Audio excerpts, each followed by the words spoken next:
All right, now that we know how to take the dot product and a couple of its properties, let's go ahead and actually start discussing the meaning. So the dot product actually comes from the law of cosines. So as it says there, I bet you never thought you'd use that again. So what was the law of cosines again? Well, we'll write them down here just a second so that you can see it. And then we're going to look at the geometric meaning of what's actually going on. And we're going to develop a very important formula in terms of vectors. All right, so let's go ahead and first of all, let's go ahead and write down the law of cosines. So if you remember, that's awesome. If you don't remember, that's okay too. So the law of cosine says I've got c squared equals a squared plus b squared. And you might think, well, that looks like the Pythagorean theorem. It is. There's a little bit more to the law of cosines because then you have to subtract 2ab cosine of the angle in between a and b, which is usually c. We're going to call it theta in this case. It's usually capital C. So the C, A, and B that you see there are all lengths of a side of a triangle. So the law of cosines is typically used when you have two sides that are known and an angle in between. So you usually have two known sides and the angle between those two.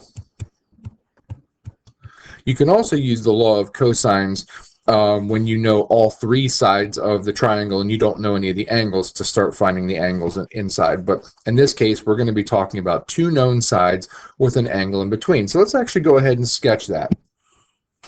So let's see. We're going to have some kind of a triangle. Try not to make this look like a right triangle, so maybe something like that.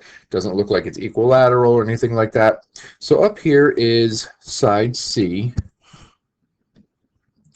Down here will be A and B. Doesn't really matter which side, but I'm just going to go with A and B right there. And then we're going to have our theta, which is in between A and B. All right, so now what we're trying to do is we're trying to take this law of cosines and we're trying to put it into some kind of vector notation. So we can get the same triangle by using vectors. So if we were to take, let's call this vector A, the one that kind of looks like this.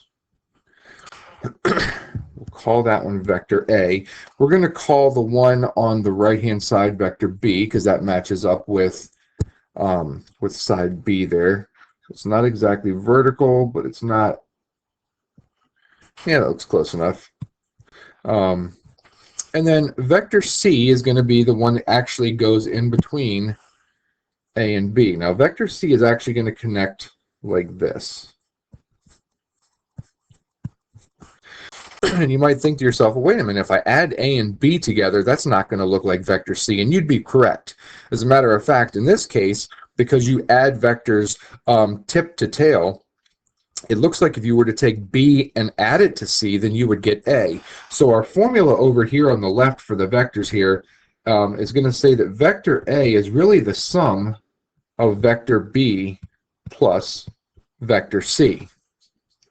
Which means that if I wanted to solve this thing for vector C, because ultimately what I'm trying to do, again, I'm trying to put all this stuff into terms of vectors, and you'll see why I'm doing this in a second.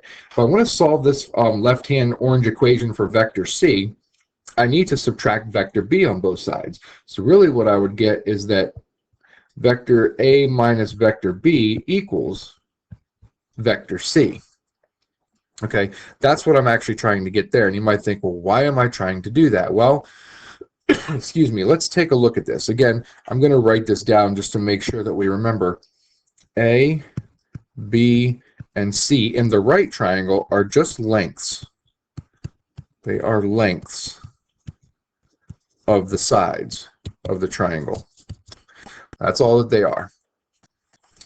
All right, so now let's go ahead and start changing this law of cosines into terms of vectors, because basically these are the same triangles. Oh, by the way, this was go back to let's use green. I guess I hadn't done that one over here. That is your angle right there, same angle. Okay, so now let's go ahead and put the law of cosines into terms of vectors. Okay, so one of the things is I'm going to bring down this c squared, but I'm not going to write it as c squared. On the right triangle, c is already a length. On the left triangle in orange there, that c is a vector. If I want to make c a length, I need to make it its magnitude. I need to find the magnitude of c. But the magnitude of vector c is going to be the magnitude of a minus b. So this c squared on the right-hand side, that's a non-vector, is really going to be the same thing as the magnitude of vector a minus vector b, and then of course it's c squared, so I'm squaring it. Okay, hopefully that makes sense. Vector c on the left, to make it an actual length, the magnitude needs to take its magnitude, but vector c can be written as a minus b. So I'm going to replace vector c with a minus b, take its magnitude, and square it. That's actually the same as little c squared from the right triangle. I know it's kind of hard to keep it straight going back and forth sometimes. Little a on the right-hand triangle in green there, again, is a length.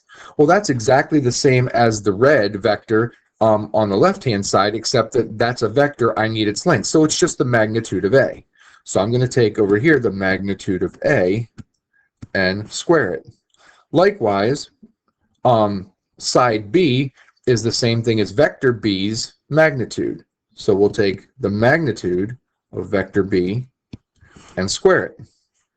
Minus 2 times, and it's the same thing, magnitude of vector a, magnitude of vector b, cosine of the angle in between.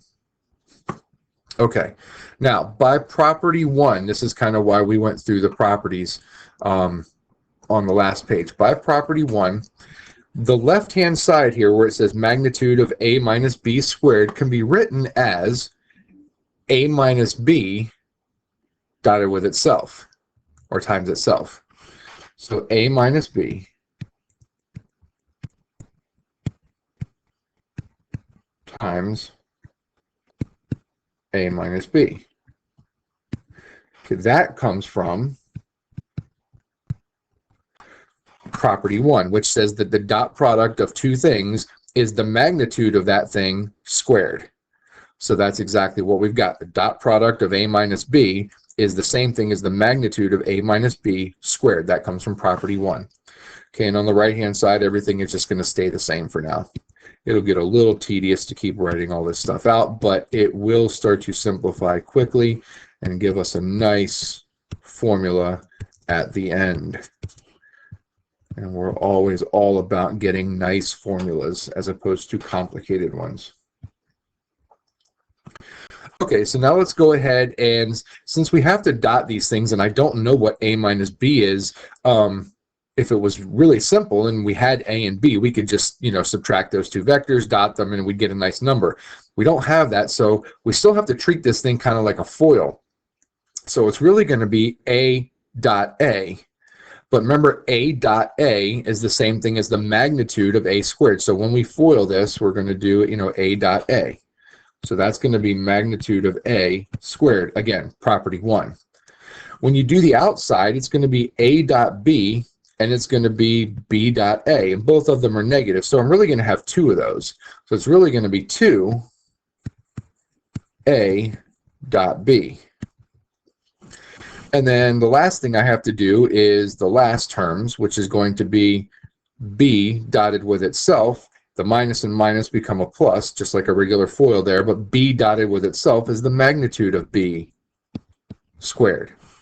Okay, that's the left side. And then again, we'll write down the right side one more time, and then we're going to see how things start to simplify. Minus 2 magnitude a, magnitude b, cosine of the angle. So now what you should see is on the left-hand side and on the right-hand side, I have a magnitude of a squared. If I subtract those away, they're going to go away. I also have a magnitude of b squared. I can subtract those out, and those are going to go away. So then I'm going to get negative 2 a dot b equals negative 2 magnitude a, magnitude b, cosine of the angle in between. And obviously I can divide the -2's out. Those are just numbers. So what that leaves us with, and this is the ultimate equation that we're going for here, is that A dot B equals magnitude A, magnitude B, cosine of theta. This formula right here is very, very useful, very important formula. So I would definitely make sure that you know this one. The dot product of A and B is the same thing as the magnitude A, magnitude B, cosine of the angle in between. The nice thing about this is it's going to allow us to be able to find the angle in between two vectors very easily. And we're actually going to look at that as we go further on. All right, so how does all that help with the meaning? Because that's a nice formula, but how does it help with the actual meaning? So we're going to discuss this in terms of what's known about the cosine of angles. And we can get the meaning from that. So one of the things is you kind of just got to think back to your trig and the cosine. So first of all, let's rewrite our formula.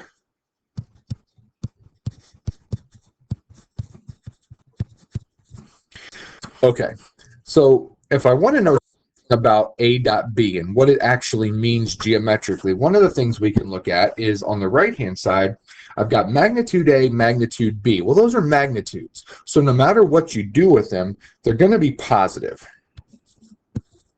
So no matter what, those two things are positive, which means that the cosine of the angle is going to determine the sine of A dot B. If the cosine gives you a negative value, then A dot B is negative. If cosine gives you a positive value, then A dot B is positive.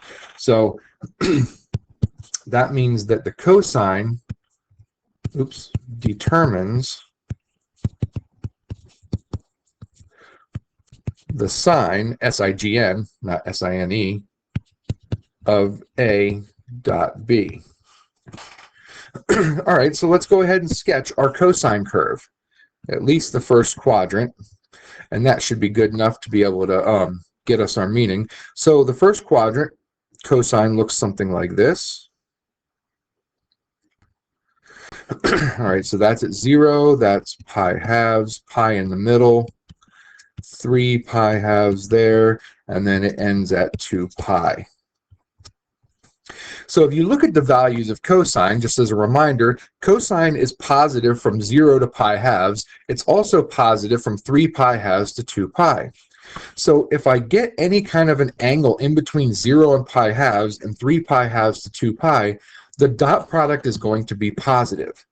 So I know that my dot product, A dot B, is going to be greater than 0 if theta is in between 0 and pi halves, or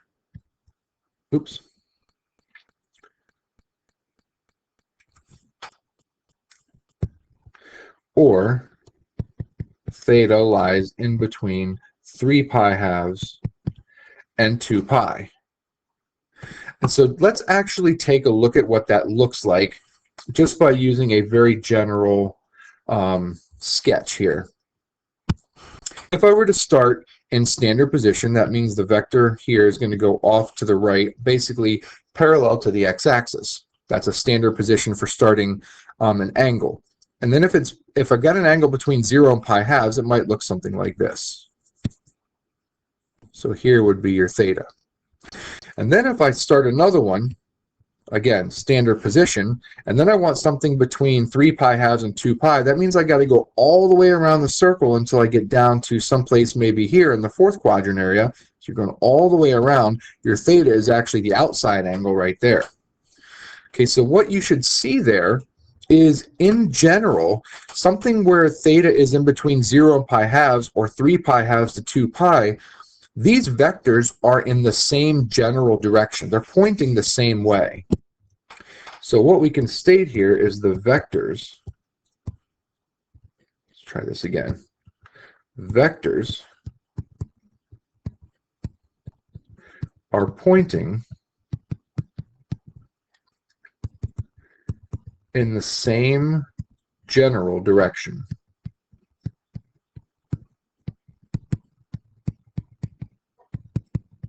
Okay, and hopefully you can see that. They're both kind of looks like they're pointing off towards the right-ish somewhere. So one of the other things that we can look at then is, well, if we've got A dot B being less than 0, A dot B is less than 0, well, that means that the cosine value has to be negative. And cosine, according to our graph there, is negative between pi halves and 3 pi halves. So we know that as long as theta is in between pi halves and 3 pi halves, we're going to have a negative dot product. And again, let's do a little sketch here. So if we put, we start in our standard position, and I want to put something maybe between pi halves and pi, well, that would be something that would be kind of like in your second quadrant, so it would probably look something like that. So your theta would be there. And then again, if you start in standard position, and then you put something in between pi and 3 pi halves, well, that's going to be something that would drop into the third quadrant. So it might look something like that. And again, remember the angle's going this way. So your angle goes on the outside there. What you should see, again, you should be able to tell by looking at this visually, the vectors look like they are going in the opposite general direction. So when cosine is negative, the dot product is negative, meaning the vectors are actually moving away from each other. So the vectors are pointing in opposite general direction.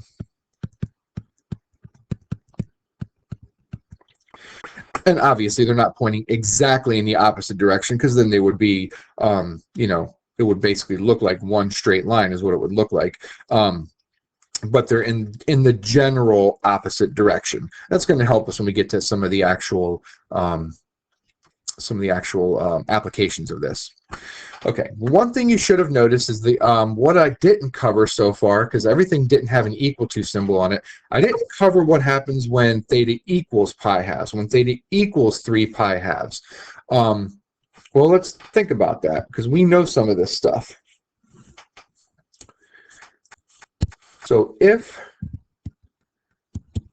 theta equals pi halves or 3 pi halves, we know that the cosine value at pi halves and 3 pi halves is 0.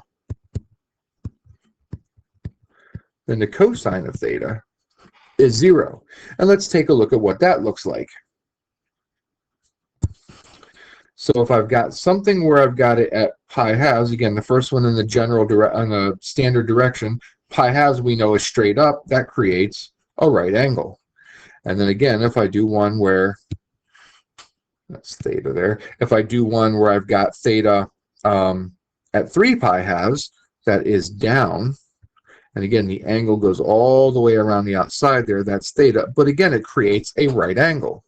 So it's one of those two things. Well, if cosine happens to equal 0, this is kind of where the zero product property comes in, A dot B then also equals 0. Since cosine equals 0, the dot product must be 0. So that tells us that A dotted with B is 0.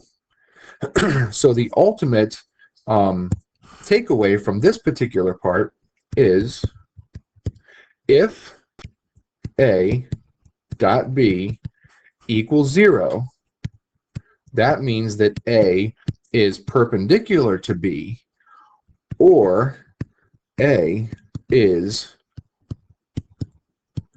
orthogonal to B. That word right there basically just means it's a right angle. It's another word for it. It's going to be heavily used, so we're going to get to know that word. Orthogonal just means right angle. So the biggest takeaway from the meaning of this particular part at the end here is that if the dot product of two vectors is 0, they are perpendicular. They are orthogonal to each other. All right, in our last video, we will finish this off with the examples.